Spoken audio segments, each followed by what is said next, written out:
Vibrant ग्राम सभा का जो एक सर्कुलर जो मार्गदर्शिका आज से लगभग 2 साल पहले अगस्त 2021 में जारी हुई थी सारे चीफ सेक्रेटरीज को, उसको सर्कुलेट किया और उस पर फिर लोगों ने देखा और ये पता चला कि ये सर्कुलेट जब हुई है तो सबके लिए, लगभग अधिकांश लोगों के लिए यह पहली बार देखने को मिला था। तो लोगों को आश्चर्य भी हुआ कि इस तरह का सर्कुलर जारी हुआ था, लेकिन उनके संज्ञान में नहीं था। उसमें क्या गतिरोध था, कहाँ ये रुकावट हुई थी, वो अलग बात है, उसमें अलग तरह से बात करने की आवश्यकता है। लेकिन उसके बाद फिर अभी 30 तारीख को, इसी 30 अप्रैल को, इससे 2 दिन पहले प्रमुख साथियों का एक कोर टीम की मीटिंग बुलाई गई थी और ये हुआ था कि जो कुछ आपने उस गाइडलाइन में देखा है उसको दृष्टि में रखते हुए और आपका जो अनुभव है वो थोड़ा आइए हम लोग पहले शेयर करें इस बैठक से पहले, जो 2 मई को मीटिंग आज की होनी है उससे पहले। उसमें लगभग 20-22 साथी इकट्ठे हुए थे और अलग अलग राज्यों से थे। मैंने देखा लगभग 11 राज्यों के साथी आए थे, जो एक तरह से स्टेट कन्वीनर थे या फिर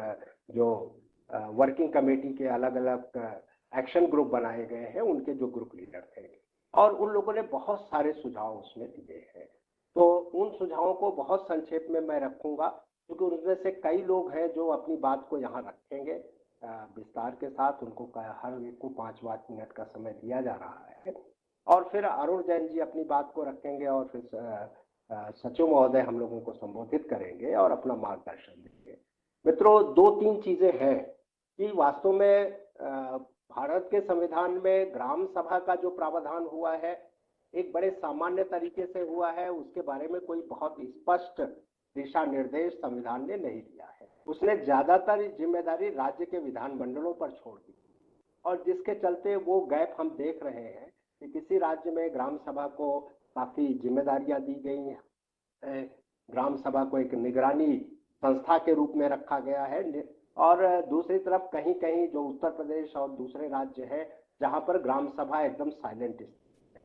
बहुत कम उसको है। और बहुत ये अलग बात है कि भारत सरकार की तरफ से जो स्कीमें हैं, जो गाइडलाइनें हैं, उनमें आप देखिए, चाहे एमजी नरेगा देखिए, चाहे जीपीडीपी देखिए, उनमें ग्राम सभा की भूमिका सबसे महत्वपूर्ण भूमिका बनाई।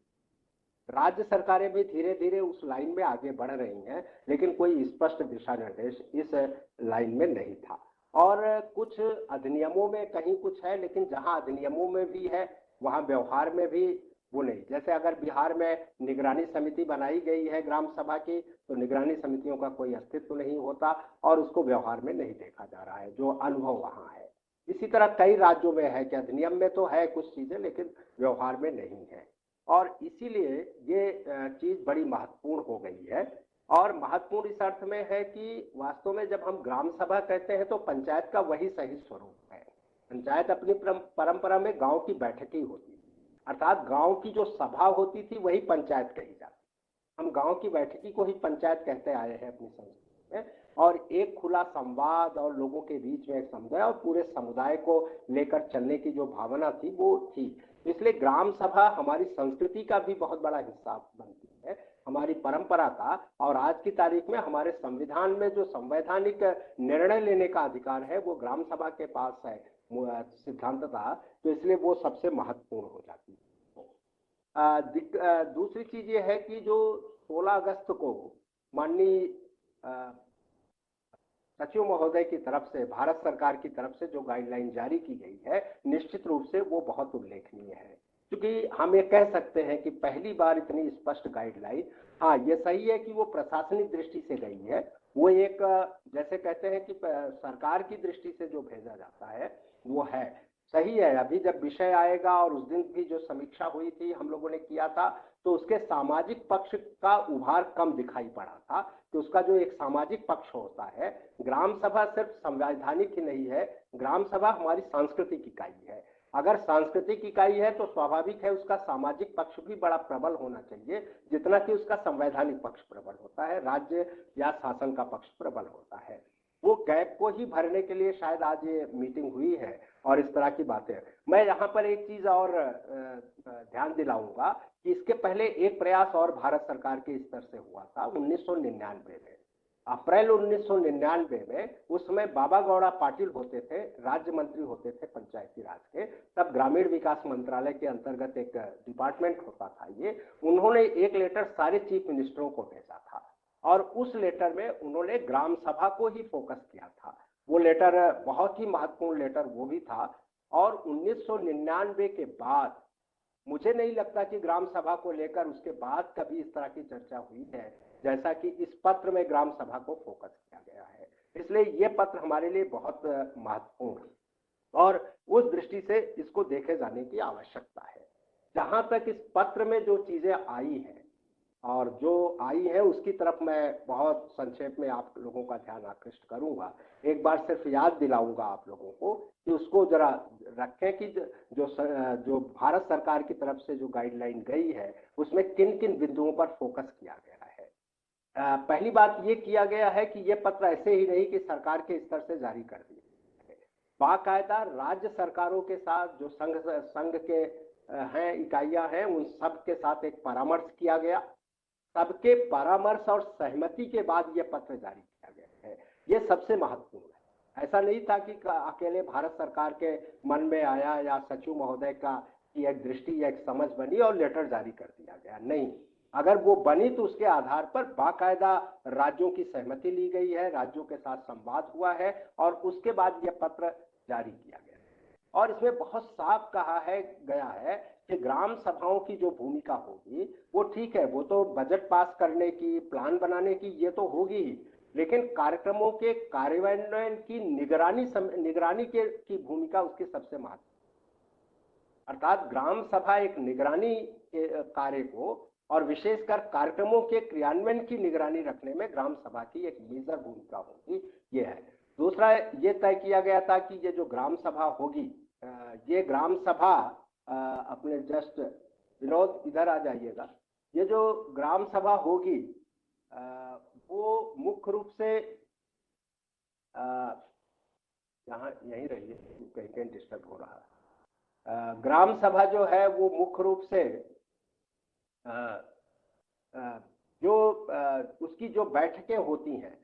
अभी ज्यादातर राज्यों में 2 बैठकों के प्रावधान है। मैंने देखा है कहीं 4 बैठक है, उत्तर प्रदेश जैसे में 2 बैठक है, लेकिन यहाँ पर जो ग्राम सभा की बात की गई है कि न्यूनतम 6 बैठकें होनी चाहिए। 12 बैठकों की अपेक्षा की गई है कि हर महीने ग्राम सभा की बैठक होनी चाहिए, लेकिन दिक्कत ये हो रही है कि ग्राम सभा की बैठक जो है वो सिर्फ दो बैठकें या 3 बैठकों में सिमट के रह जा रही है। यहाँ पर 6 बैठक और 12 बैठक की बात की गई है। दूसरा ये है कि इन बैठकों के साथ एक कार्यक्रम की अस्थायी सूची की भी बात की कि वो अस्थायी सूची बनाई जाए, उसकी अनुवर्ती कार्यवाही भी हो और व्यय की समीक्षा के साथ साथ सोशल ऑडिट जैसा महत्वपूर्ण मुद्दा ग्राम सभा। अभी तो सोशल ऑडिट का मुख्य काम जो दिया गया है वो एमजी नरेगा में ग्राम सभा को दिया जाता है, या वो तो उस समय सोशल ऑडिट की ही एक तरह से मंच माना जाता है, लेकिन यहाँ पर है कि सभी में वार्षिक कैलेंडर को लेकर, बैठक के कोरम को लेकर सबसे महत्वपूर्ण बात है कि हो क्या रहा है कि ज्यादातर ग्राम सभाएं हो रही हैं जो स्थगित ग्राम सभा के बाद की दूसरी ग्राम सभा होती, जिसमें कोरम नहीं देखा जाता। लेकिन ये इस पत्र में कहा गया है राज्यों से, मुख्य सचिवों से सुनिश्चित करने को कि दूसरी बैठक भी हो तो उसमें कोरम का जरूर ध्यान रखें। ये बहुत महत्वपूर्ण विषय था जो इसमें रखा गया था। अधिकारियों की उपस्थिति है या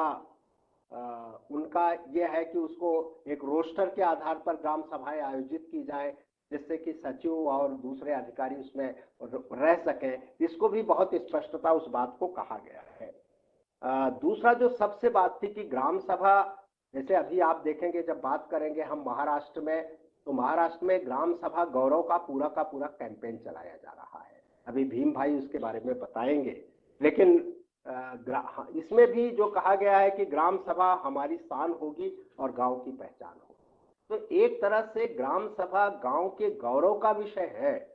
और हर व्यक्ति ग्राम सभा का सम्मानित सदस्य होने के बाद उसी गौरव का अनुभव करे, इस देश के मालिक के रूप में,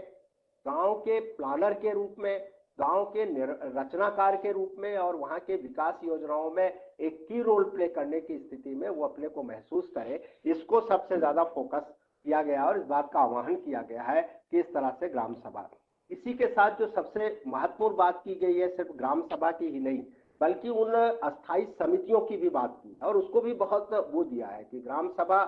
जो भी निर्णय लेती है फिर पंचायत की जो 6 अस्थायी और कम से कम 6 स्थायी समितियां जरूर बने, क्योंकि कई राज्यों में दो अस्थायी समितियां हैं, कुछ राज्यों में 4 स्थायी समितियां हैं और कुछ में 8 भी है, कई जगह 8 समितियां हैं। लेकिन ये कहा गया कि कम से कम 6 अस्थायी समितियां तो जरूर बने और उनका डिटेल भी दिया गया है इस पत्र में। और ये भी कहा गया कि उप समितियों के लिए कोई प्रतिबंध नहीं है, उप समितियां इसमें बनाई जा सकती।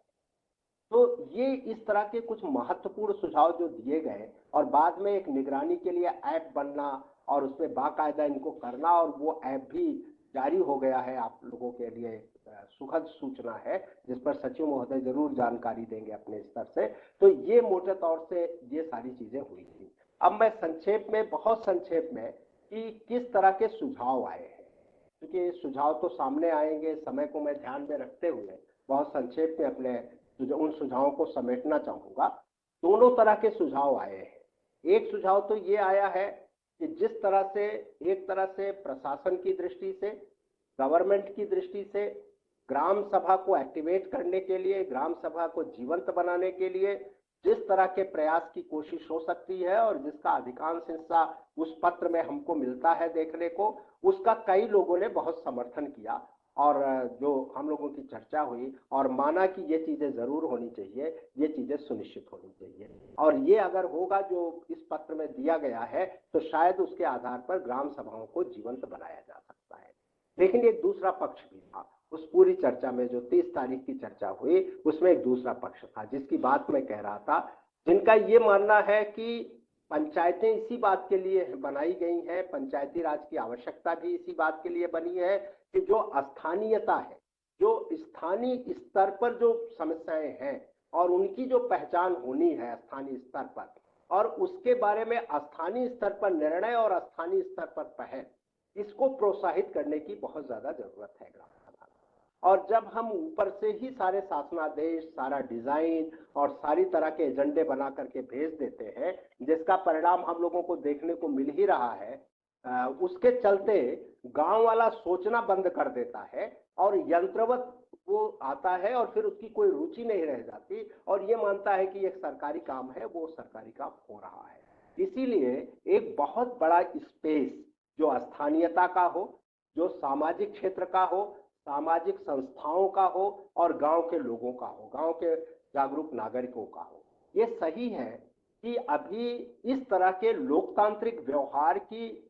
सीख या लोकतांत्रिक व्यवहार की प्रक्रिया जो संवैधानिक है, सामाजिक लोकतांत्रिक की जो प्रक्रिया थी वो तो लोगों के जीवन व्यवहार में है, लेकिन संविधान के तहत या संवैधानिक तरीके से जो लोकतांत्रिक व्यवस्थाएं हैं उनके बारे में जानकारी, उनके व्यवहार का हिस्सा आम आदमी के जीवन में कम है। ये सही है, उसके लिए उनको जागरूक करना, उसके लिए उनको प्रशिक्षित करना, उस व्यवहार में डालना, ये एक बड़ी चुनौती है और उसका गैप है। लेकिन ये तभी संभव है जब उनको इसका अवसर दिया जाएगा और ये अवसर तभी मिलेगा जब स्थानीय स्तर पर उसको ओपन रखा जाएगा, उस चीज को किया जाएगा। इस बात पर बहुत ज्यादा जोर दिया गया जो दूसरे पक्ष ने दिया था। बहुत सारे लोग ने जो यहाँ बोलेंगे वो लोग तो उस दिन शामिल थे ही, लेकिन परमजीत जी हैं जो वहां से है पंजाब से, जो ग्राम सभा मिशन ग्राम सभा ही चला रहे हैं, लक्ष्मण यादव जी हैं जो सरपंच हैं झारखंड से, बहुत अच्छा काम किया है, महेंद्र जी है हरियाणा से, मलिक जी और प्रदीप छत्तीसगढ़ से, डीपी शर्मा उत्तर प्रदेश से, साकेत जी, तमाम लोगों ने अपने विचार दिए और उसके बाद भी अभी तक लोगों के विचार आ रहे हैं। तो ये बहुत सारे विचार आए जिसके लिए हम लोगों इसमें बातचीत हुई है। बाकी कई जगह ये भी आया कि स्थानीय भाषा बहुत जरूरी होती है, लोग उस लिटरेचर को नहीं समझ पाते, तो राज्य सरकारें इस बात की भी कोशिश करें कि साहित्य उसमें रखा जाए। जागरूकता के लिए विशेष अभियान चलाया जाए, इस पर बड़ा जोर, और सामाजिक संस्थाओं की भूमिका उसमें तय की जाए, क्योंकि अगर ये पहुंच गांव तक बनानी है तो अकेले सरकार के बलबूते नहीं हो सकता, बहुत सारे सामाजिक संगठन बहुत अच्छे तरीके से काम कर रहे हैं, उनका नेटवर्क खड़ा किया जाना चाहिए। पंचायत के जो सरपंच संस्थाएं हैं उनके एसोसिएशन खड़े किए जाने चाहिए और सब मिलकर के ग्राम सभा को इस दृष्टि में आगे ले जाने के लिए बहुत जरूरी। सचिवों की समस्या तो सब जगह रही कि सचिव बहुत कम है, 5 गांव ग्राम पंचायतों के ऊपर, 7 ग्राम पंचायतों के ऊपर एक सचिव होता है। उसमें यह सुझाव आया था कि क्यों ना सचिव का जो काम है एजेंडा लिखने का या ये करने का, इसको हम कोई दूसरा विकल्प ढूंढ सके, क्योंकि इतनी पोस्टिंग शायद सरकार के बस में नहीं है, राज्य सरकारों के बजट उनका शायद अलाउ नहीं करता कि हर गांव के लिए वो सचिव रख सके, विशेषकर उत्तर प्रदेश जैसे 58,000 ग्राम पंचायतें जहां बड़ी ग्राम पंचायतें हैं वहां तो संभव है। ऐसे में जहां अभी पंचायत सहायक के रूप में कुछ नियुक्तियां हुई हैं, तो कैसे वहां के राज्यों में ये प्रावधान किए जा सके, तो और नहीं तो कम से कम पंचायत के सदस्यों के बीच से ही कुछ इस तरह के विकल्प ढूंढे जाएं, उनमें से ही रिकॉर्ड मेंटेन करने की जिम्मेदारी और प्रशिक्षण दिया जाए। महिला सभा और बाल सभा पर बहुत फोकस किया गया था कि ये चीजें जब होंगी तो एक अलग तरह का वाइब्रेंट। और दूसरी जो एक सबसे बड़ी बात आई थी कि मैदानी इलाके में और दूसरे सामान्य क्षेत्रों में और विशेष करके पहाड़ी क्षेत्रों में इनके बारे में एक ही तरह की गाइडलाइन कभी भी उचित नहीं होती। इसके लिए जरूर ध्यान रखा जाए और पूरे के पूरे जो नियम बनाए जाए, जो इंडिकेटर्स तय किए जाए, उसमें इसका जरूर ध्यान रखा जाए। और अंतिम बातें जो आई थी कि पुश बेस ना हो सब कुछ, ये पुल बेस हो, पुश बेस की जगह पुल बेस के रूप में ये काम